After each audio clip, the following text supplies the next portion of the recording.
नाही, तू शाळेसाठी तर करतेच आहे अक्षरा, पण सगळ्या स्टाफसाठी, माझ्यासाठी खूप काय केलंस तू आजवर. खरंच तुला कल्पना नाहीये की तू केवढं मोठं पुण्याईचं काम करतेस. त्यात विद्यार्थ्यांचं भलं आहे, स्टाफचं, त्यांच्या संसाराचं, सगळ्यांचंच भलं आहे. एक मात्र नक्की वाटतं मला अक्षरा की अशीच राहा तू बाळा. तुझ्यासारखे शिक्षक सगळ्या शाळांमध्ये असायला हवेत अक्षरा.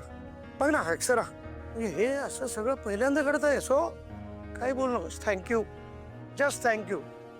अगं माझ्या अधिपतींनी आपल्याला आंदोलन करायला सांगितलं, आपण ते केलं, त्याप्रमाणे वागलो. भुवनेश्वरी मॅडमनी त्यांचा शाळा बंद करण्याचा निर्णय मागे घेतला. होऊन गेलं सगळं. मला वाटलं होतं की भुवनेश्वरी मॅडम काही शांत राहणार नाहीत, याच्या विरोधात काही ना काही ऍक्शन घेतीलच.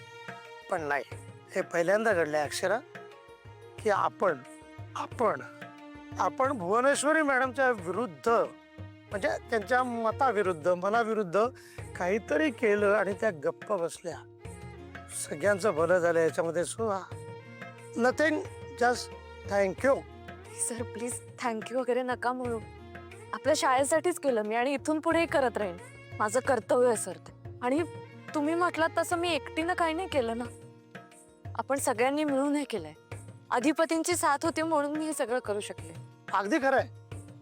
आज जर का अधिपतींची साथ नसती ना, तर आपल्या मॅडमनी या शाळेला टाळत लावलं असतं. अधिपती आणि तू म्हणजे आपल्या शाळेचा कणा आहात. नाही, आपण असंच केलं पाहिजे. मी तर म्हणतो केवळ आपली शाळा सोड, अन्य कुठल्याही शाळेमध्ये देखील असं काही घडत असेल तर आपण त्याही शाळा वाचवल्या पाहिजे, तिथेही अशी आंदोलनं उभी केलीच पाहिजे. अगदी खरं आहे सर.